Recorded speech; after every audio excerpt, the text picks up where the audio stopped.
তামাৰহাটৰ গংগাধৰ নদীয়ে ভয়াবহ খহনীয়াৰ বাবে সৃষ্টি কৰাৰ বাবে বহু পৰিয়ালে ঘৰ স্থানান্তৰ কৰিব লগা হৈছে। নিখাৰ ভিতৰতে অৰ্ধশতাধিক পৰিয়ালে নিৰাপদ স্থানলৈ ঢাপলি মেলিবলগীয়া হৈছে। বাগডুকৰা গাঁৱত নদীয়ে মথাউৰি ছিঙি নিয়াত পানীৰ সুতে সৃষ্টি কৰা সুতিয়ে বিপদত পেলাইছে পৰিয়ালসমূহক, যাৰ ফলত নৈপৰীয়া ৰাইজে মাটি ভেটি এৰি নিৰাপদ স্থানলৈ যাব লগা হৈছে। আমাক কিছু খহনীয়াত কেনেকুৱা ধৰণৰ ৰাইজৰ সমস্যা হৈছে তাৰ পৰিৱেশ দেখুৱাব শহীদুল চৰকাৰে।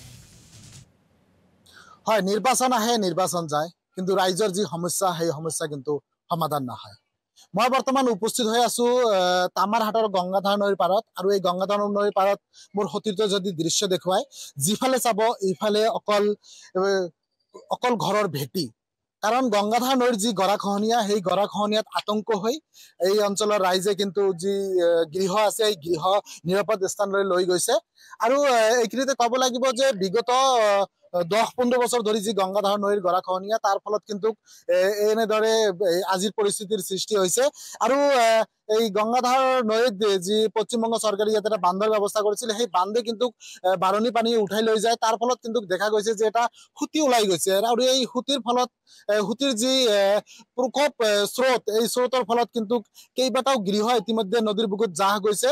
আৰু আমাৰ হাতত যি তথ্য আছে, আমি স্থানীয় ৰাইজৰ হাতত লগত কথা পাতিছিলো, ইয়াত জানিব পৰা মতে যে 40ৰ পৰা 50টা গৃহ ইতিমধ্যে যি নৈপৰীয়া অঞ্চল আছে তাৰ পৰা কিন্তু নিৰাপদ অঞ্চলত গৈছে। মই কথা পাতিবলৈ যত্ন কৰিম। হয়, কি ক'ব, কেনে ধৰণৰ আপোনালোকৰ অসুবিধা হৈছে?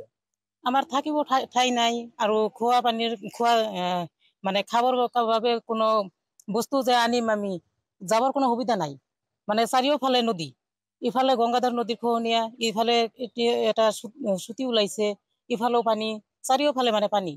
আমি ওলাব পৰা নাই, কোনোফালে যাব পৰা সুবিধা নাই আমাৰ ইয়াতে। কিমান কিমান গৃহ আছে, আপোনালোকে কিমান পৰিয়াল আছে ইয়াৰ পৰা নিৰাপদ স্থানত গৈছে? প্ৰায় 40-50টা গৃহ ঘৰ, মানে ঘৰ বাৰী গংগাধৰ নৈয়ে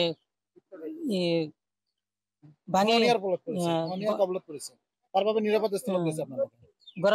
কবলত পৰিছে, আৰু আন ঠাইলৈ যাব পৰা হৈছে। আমাৰ আন ঠাইলৈ বা কোনো কোনো কোনো মানুহৰ ঘৰ বাৰী লৈ গলো। কিবা সুবিধা পাইছেনে আপোনালোকে ইতিমধ্যে? নহয়, কোনো সুবিধাই নাই।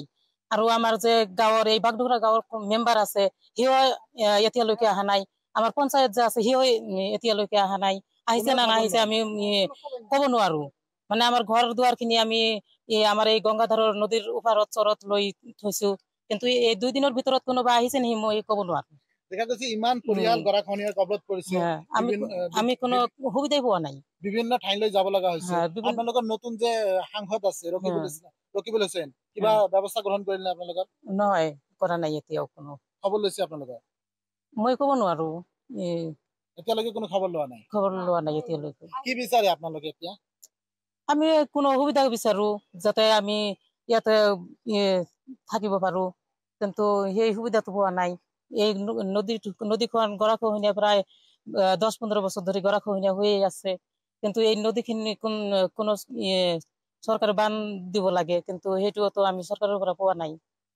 ধন্যবাদ জ্ঞাপন কৰিছো। হয়, এইখিনিতে এটা ক'ব লাগিব যে বহিৰ্বিশ্বৰ লগত সম্পূৰ্ণ যোগাযোগ বিচ্ছিন্ন হৈ পৰিছে এই বাগডুগৰা অঞ্চলখন। কাৰণ এইফালে গংগাধাৰ নৈ আৰু আনফালে গংগাধাৰ নৈৰ যি সুতি আছে, সেই সুতিয়ে কিন্তু চাৰিওফালে ঘেৰি ধৰিছে। তাৰ ফলত কিন্তু দেখা গৈছে যে এই অঞ্চলৰ যি ৰাইজ আছে, এই অঞ্চলৰ ৰাইজে একেবাৰে বহিৰ্বিশ্বৰ লগত যোগাযোগ বিচ্ছিন্ন হৈছে। আৰু ইয়াত কিন্তু এক আতংকময় পৰিৱেশৰ মাজত কিন্তু ইয়াত বসবাস কৰিব লগা হৈছে।